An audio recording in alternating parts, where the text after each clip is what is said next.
Hello, hello, everyone. Thanks for dropping in.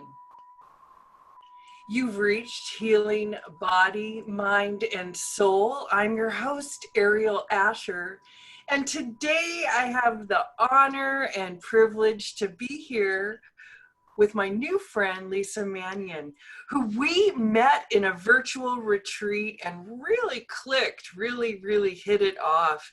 And I wanted to bring her on the show today because her work intrigued me so much. And I thought it would be in such perfect alignment with what we do here on Healing Body, Mind, and Soul, about empowering self-care, self-healing, and self-mastery. Lisa shared with me that she has healed herself with the power of love, which I love.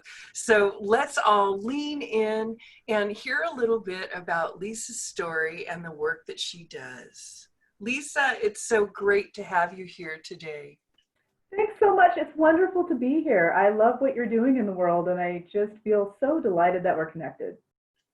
Awesome. Why don't you tell everybody about how you healed yourself with love? It's just so juicy, and how you came up with what you're doing.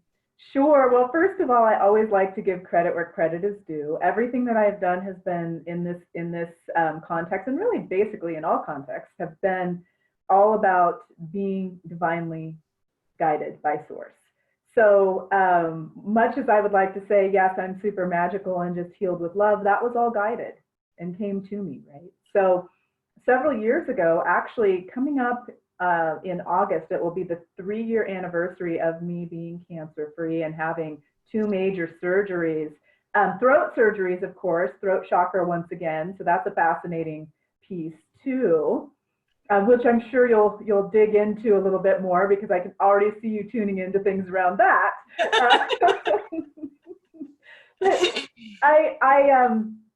I had some really severe health problems that were cropping up, and I didn't really know what they were.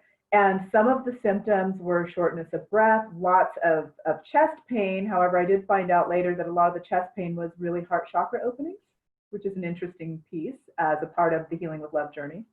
I was technically obese, overweight, carrying a lot of weight for my frame. I carried it well. People couldn't tell by looking at me, but when we looked at the body mass index and all of that, I wasn't extremely healthy in that way. And I really started feeling something growing in my throat, and that's when I started to become alarmed. And I'm not a super big fan of video. I understand how important it is and all of that, but I was filming for my other business a series of copywriting training. And I just assumed, because I felt something going on in my throat, I assumed that I was trying to get myself sick to get out of doing the filming of the actual videos, right? So after the filming, I went to my doctor because it wasn't subsiding, and it was actually, it felt like it was growing. And my physician at that time, she was a nurse practitioner, actually misdiagnosed me and claimed that it was an abscessed tooth, which I knew it wasn't, right? It was down here in my throat, base of tongue. I could feel it growing. And so she immediately put me on antibiotics, and I went off on a business trip, as one does when they're in business, and flew to LA to visit friends and family and go to a conference. And while I was there, my body rejected the antibiotics because it was already trying to heal itself from this other disease that was going on in my body. So I knew at that point that it was something really major. And I just had to really start tapping in and praying and, saying, hey, what's going on? Let's heal this. Something big's happening. And I was getting acid reflux too. That was another symptom, which isn't a, you don't know what all these symptoms mean. You just know that there's something underlying that you need to dig into to uncover. When I got back to Ashland, Oregon, and I went to Medford to see the doctor, I told her what a bunch of the symptoms were, and she's like, oh, so you have acid reflux. We're just going to go ahead and put you on some acid reflux medicine. I'm like, oh, no. That's not what we're going to do. I want to know what the root cause is. That's a self-diagnosed symptom. The last time I checked, I am not a doctor. That is why I'm here. And she kept thinking that it was still the abscessed tooth, and I knew that it wasn't. And so I had to continue to push her. And that was when she asked me if I thought I had cancer. And I'm still really livid about that question because, first of all, I hadn't even thought that it was cancer. Second of all, how would I know? Little thing like never going to medical school precludes me from knowing. I knew something big was going on, but I didn't, and my intuition was like, this is really huge and it's life altering, but I didn't know for sure what it was. So I got really frustrated with her. I knew I needed to find a different doctor, and I got a referral to an ear, nose, and throat specialist so I could go and have a scope and find out what was going on, because by that time, my actual airway was starting to cut off. So in between the time of me deciding I need a new doctor, I'm not super down with someone asking me if I have cancer when they're a doctor. It just really kind of added a little bit of unneeded stress. And although I was really tapped into God and the divine, I was sitting in inquiry a little bit, and I was kind of like, oh my gosh, is this it? Is my body giving out on me? And then I seriously I prayed about it. And I said, okay, God, if this is it, thank you. It's been a really beautiful, beautiful life. But I really think we're not done here, and you have more work for me to do. So show me the way and show me what I need to do. And so I really resigned. I was like, okay, if this is it, I've had a great life. Everything's really beautiful. And then I got this message, direct download, and that's how it works for me when I am connected or contacted by source, was you're going to heal this with love. And I thought, well, darn, that sounds fantastic, because, the alternative is not good. And this is before I had any idea that it was cancer, right? So anyway, fast forward to getting my scope and all of that, and confirming that, yes, I had a growth in my throat the size of a small walnut, a couple centimeters big, and it was growing rapidly, a very rare and aggressive type of cancer. And when the doctor told me and my mom, the ENT, that it was cancer, I was like, okay. And he's like, wow, you're really taking this well. And I said, look, there were going to be one of two answers. Like, you have cancer, you don't have cancer. Now I know what I can heal with love. And so the whole healing with love trajectory was, first of all, definitely divinely driven. And I was also told to keep it within my sacred sphere of influence. So I didn't post about it on social media. I kept it very, very inward, and I tapped into my healing community, my sacred sphere of influence. So my beautiful goddess girlfriends who are light workers and healers and energy workers and sound healers and all of that, I went in and I dove into all of the woo-woo healing modalities you could begin to think of. And that's what I focused on. And I also had to self-correct and course correct the way I was eating, and started really fueling my body with purely organic foods and juices. And I joke that I quit my 4 favorite food groups: coffee, wine, chocolate, and cheese, cold turkey, for a bit. So that gives you a little context of kind of what happened and what I had to go through in order to continue to just reclaim my health and choose me and heal with love. Are you sure it wasn't that abscessed tooth? I actually don't mean. I actually think the abscess tooth had something to do with it. I mean, it was a contributing factor. I know it wasn't the. But I never had an abscessed tooth. Is that right? I never had an abscessed tooth. The only reason I'm saying that is I'm like, that's so weird. I have a client with a story about she couldn't hear. And it was because she had she needed a root canal. There was like all of this there was a problem with her with everything, the drainage patterns and all of this. I'm a body worker, so so it's all the drainage patterns over in one side were messed up because there was an infection in the lymphatics there. It got it strained out there, and she was getting some weird stuff. I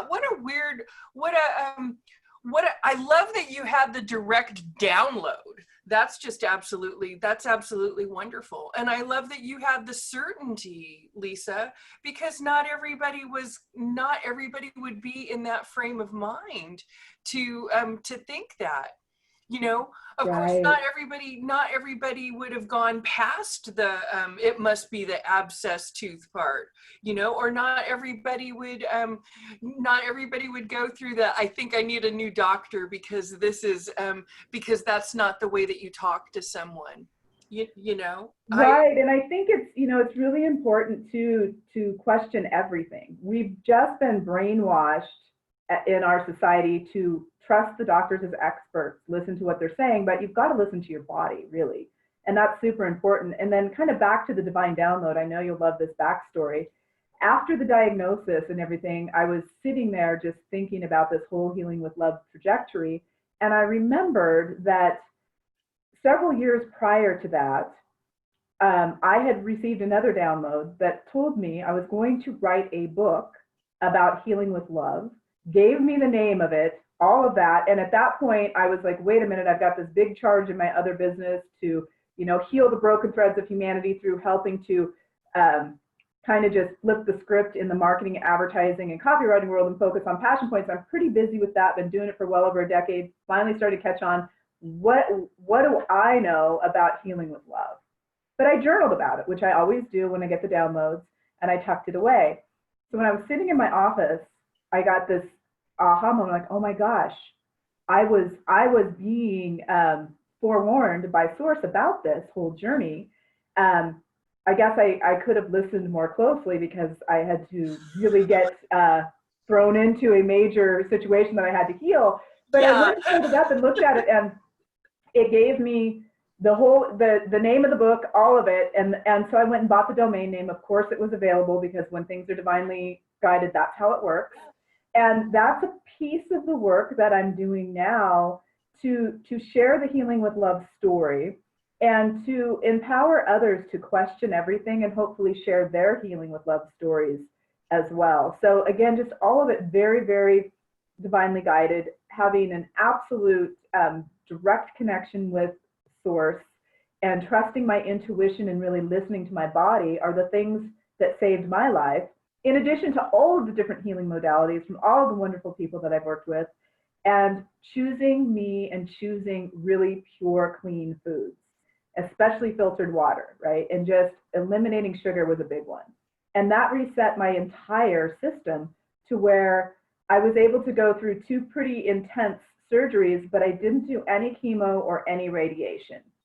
And I say that with a disclaimer because there are over 100 types of cancer.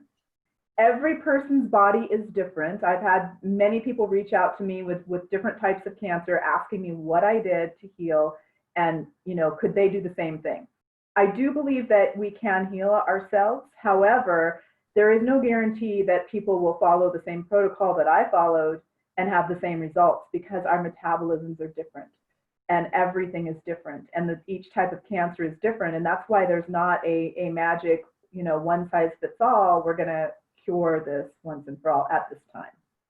So I always am really cautious about that because absolutely everything that I did, you can do and it won't hurt you, but I just can't guarantee. And I'm not a doctor, Right, clearly. right. It's like the work that, do you remember back in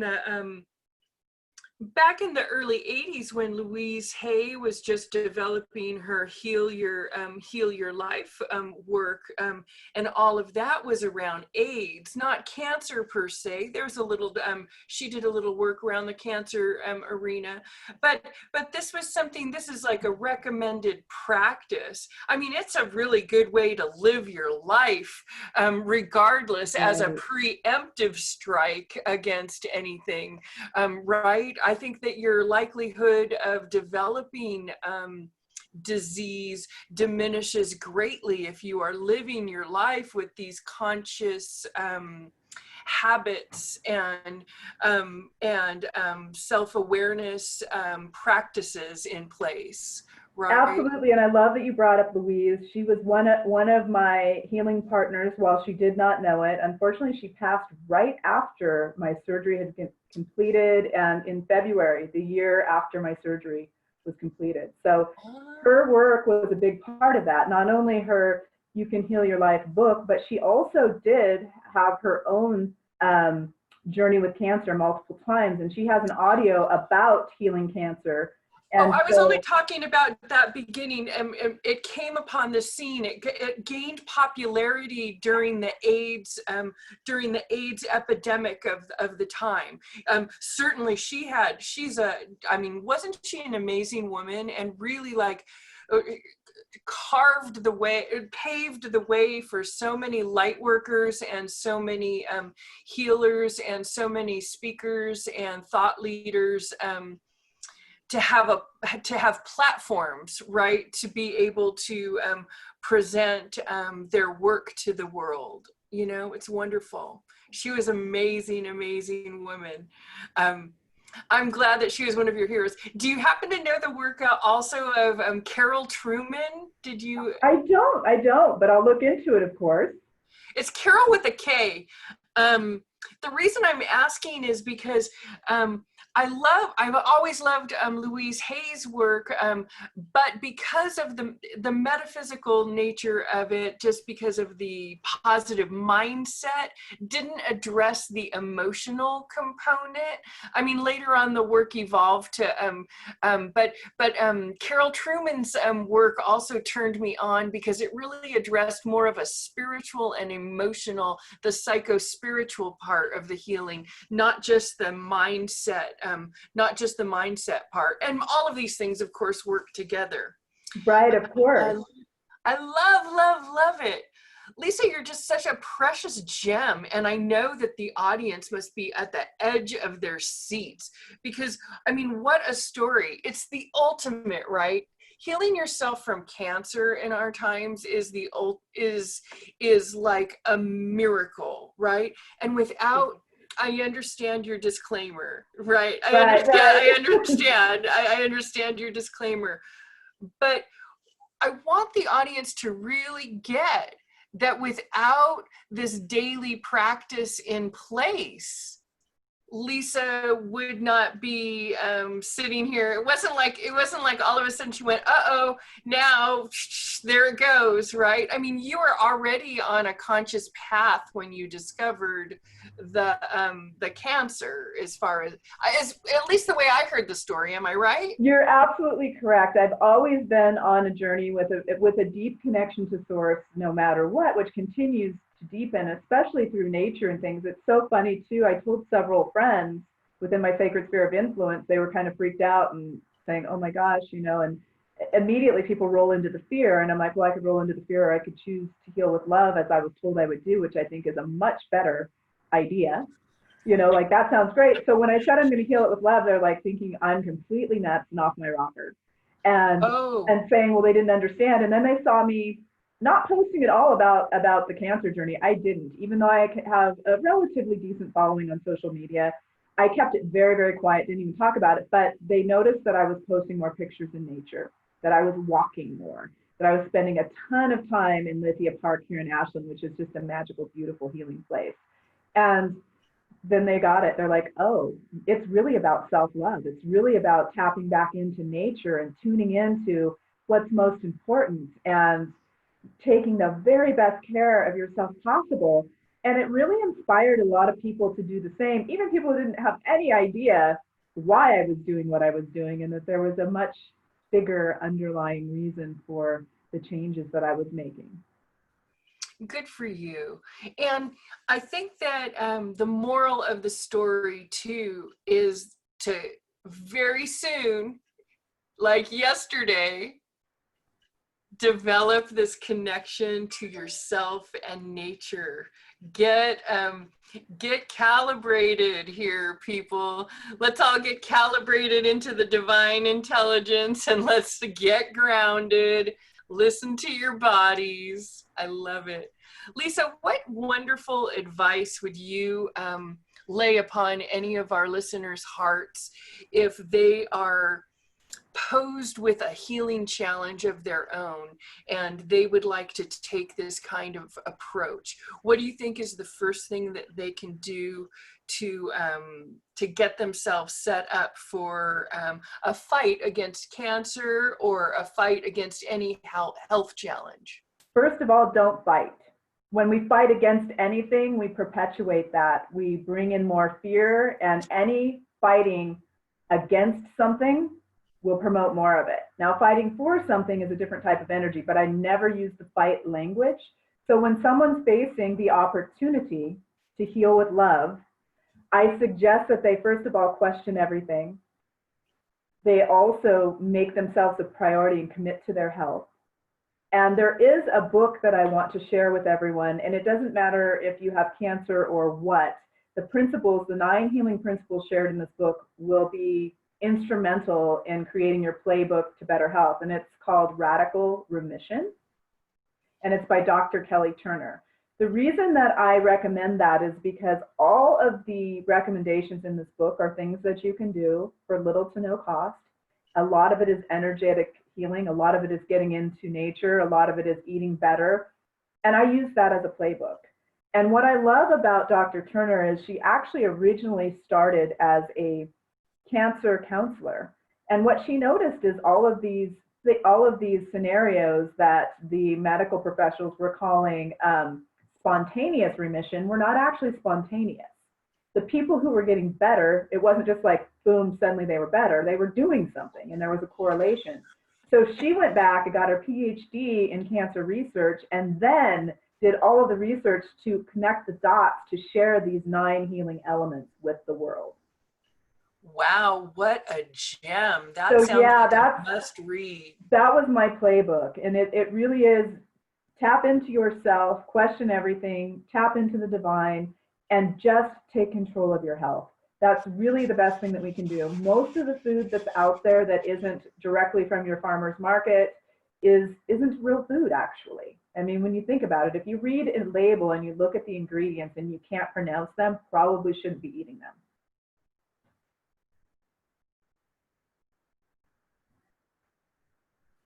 Agree. If you can't pronounce it, don't put it in your mouth. Now, Lisa, you know, I've worked with kids a lot over the years. Some different times in my life I do and I don't. And I remember there was one time when I was going into public schools a lot, and I was like, oh my God, if these kids could just get one enzyme in them. I mean, I could really see in their eyes that they were not getting the living food. And do you know what I mean?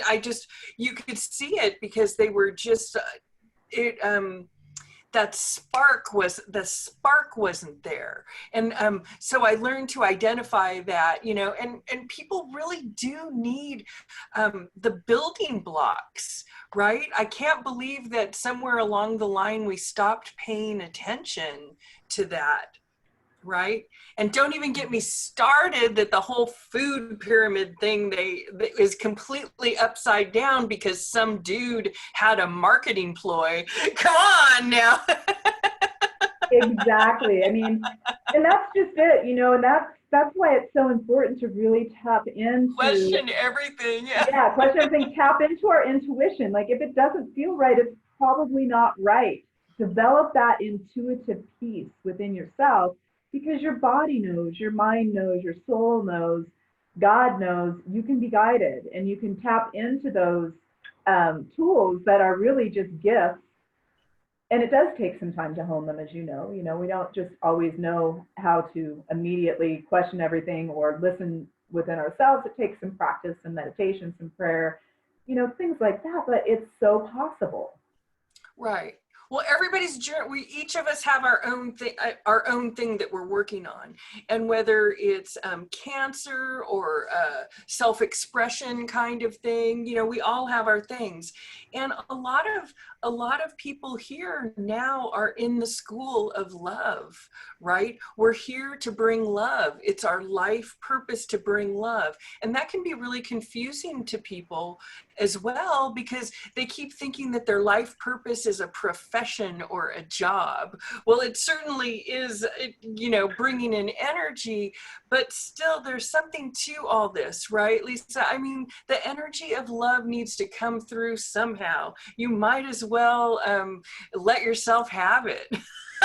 Right, exactly. And Right. I think it's important to do all things with love. I really do. Right. And especially, you know, we're not really taught to embrace and embody self-love. And it's so important. And like, it should be curriculum in schools. I'm sorry, just straight up.